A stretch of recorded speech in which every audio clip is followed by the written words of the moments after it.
ఫిబ్రవరి 16వ తారీఖు రోజున రథసప్తమి అందరూ కూడాను చేసుకోవాలి.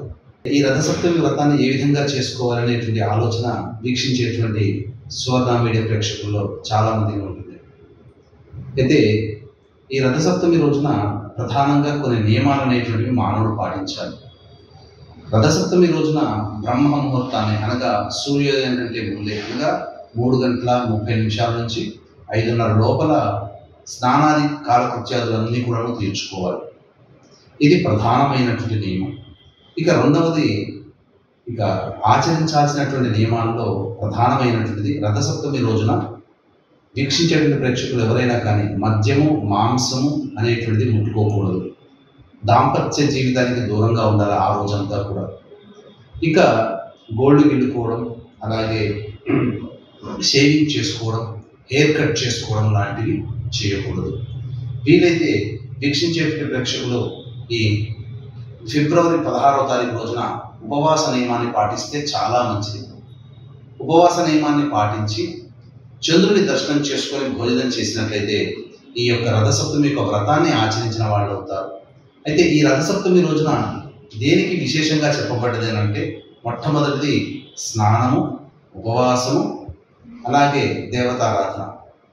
ఈ రథసప్తమి వ్రతం అనేటువంటిది మనము అనాదిగా చేసుకుంటూ వస్తున్నటువంటి ఆచారం. అనగా లక్షల సంవత్సరాల నుంచి కూడా మనం ఈ యొక్క ఆచారాన్ని మనం పాటిస్తూ ఉన్నాం.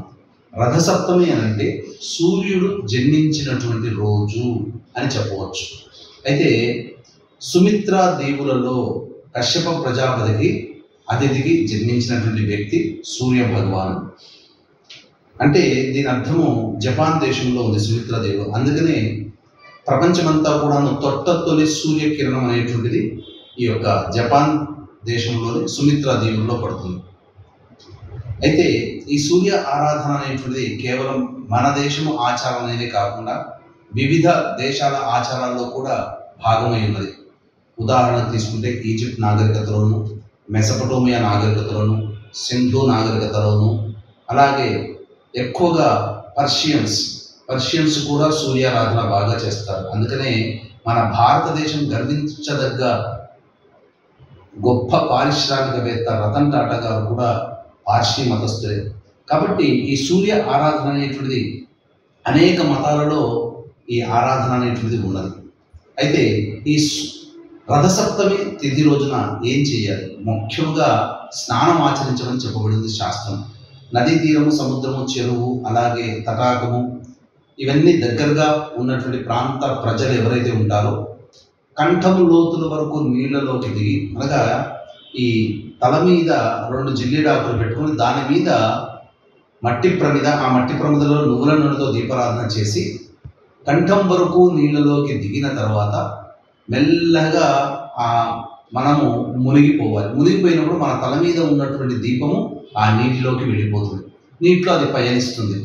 ఇది మొట్టమొదటి దీపారాధన. రెండవది స్నానం అనేటువంటిది ఆ రోజున అనగా ఫిబ్రవరి 16వ తారీఖు రోజున ప్రధానంగా మనం చేయాల్సినటువంటి పని ఏంటంటే స్నానం ఆచరించడం. స్నానం ఆచరించే విధానంలో ఈ రోజున సిటీలో కానీ గ్రామాల్లో కానీ ఎక్కడా కూడా నదులు అనేటివి తక్కువగా ఉంటాయి. కాబట్టి బకెట్ నీళ్ళల్లో గంగా జలాన్ని మనం, నదీ జలం ఏదైనా గంగా, కృష్ణ, కావేరి, గోదావరి ఏ నది జలమైనా బకెట్ నీళ్ళలో వేసిన తర్వాత స్నానం ఆచరించాలి.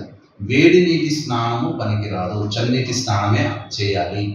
బకెట్ నీళ్ళల్లో గంగా జలము కానీ, కృష్ణ, గోదావరి, కావేరి జలములు కానీ వేసి చన్నీటి స్నానం ఆచరించాలి. తల మీద 3 జిల్లేడు ఆకులు, 3 రేగు ఆకులు, తన పైన రేగిపండు, అలాగే కుడి భుజం మీద 2 జిల్లేడు ఆకులు, 2 రేగు ఆకులు, 1 రేగిపండు, ఎడమ భుజం మీద 2 రేగి ఆకులు, జిల్లేడు ఆకులు, 1 రేగిపండు పెట్టుకుని స్నానం ఆచరించాలి. తటాకంలో ఇంతకుముందు తల మీద దీపం మీద పెట్టుకొని స్నానం ఆచరించేటువంటి విధానంలో కానీ, లేదా ఇంట్లో స్నానం ఆచరించే విధానంలో కానీ చేసేటప్పుడు జన్మల నుంచి సంప్రాప్తమైనటువంటి పాపం ఏదైతే ఉందో అదంతా కూడా ఈ రథసప్తమి తిథి రోజున నేను భక్తిపూర్వకంగా, మనస్సుపూర్వకంగా నేను స్నానం ఆచరిస్తున్నాను.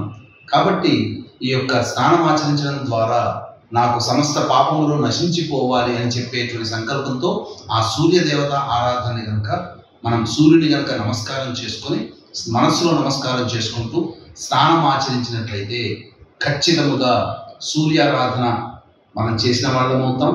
ఆ మాఘమాసంలో సప్తమి తిథి రోజున అనగా రథసప్తమి తిథి రోజున స్నానం ఆచరించడం ద్వారా 7 జన్మల నుంచి మన వెంట వస్తున్నటువంటి సమస్త పాపములన్నీ కూడాను తొలగిపోతాయి. ఈ సూర్యారాధన పురాణ పురుషులందరూ కూడా చేశారు.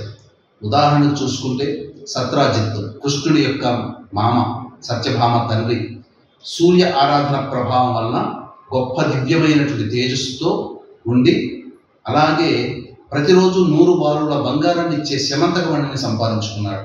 అలాగే శ్రీరాముల వారు కూడా గమనించుకున్నట్లయితే అనివీర భయంకరమైనటువంటి యుద్ధము భవిష్యత్తులో జరగబోతుందని గమనించినటువంటి అగస్త్య మహాముని రాముల వద్దకు చేరుకొని సూర్యుడికి సంబంధించినటువంటి ఈ రోజున మనమందరం కూడా ప్రతిరోజు పఠించేటువంటి ఆదిత్య హృదయ స్తోత్రాన్ని శ్రీరాముల వారికి ఉపదేశించారు.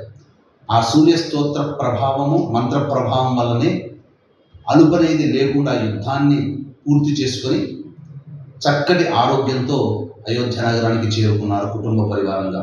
కాబట్టి సూర్యారాధన ఎవరైతే చేస్తారో వారికి చక్కటి ఆరోగ్యము, అంతకు మించినటువంటి ఐశ్వర్యం లభిస్తుంది.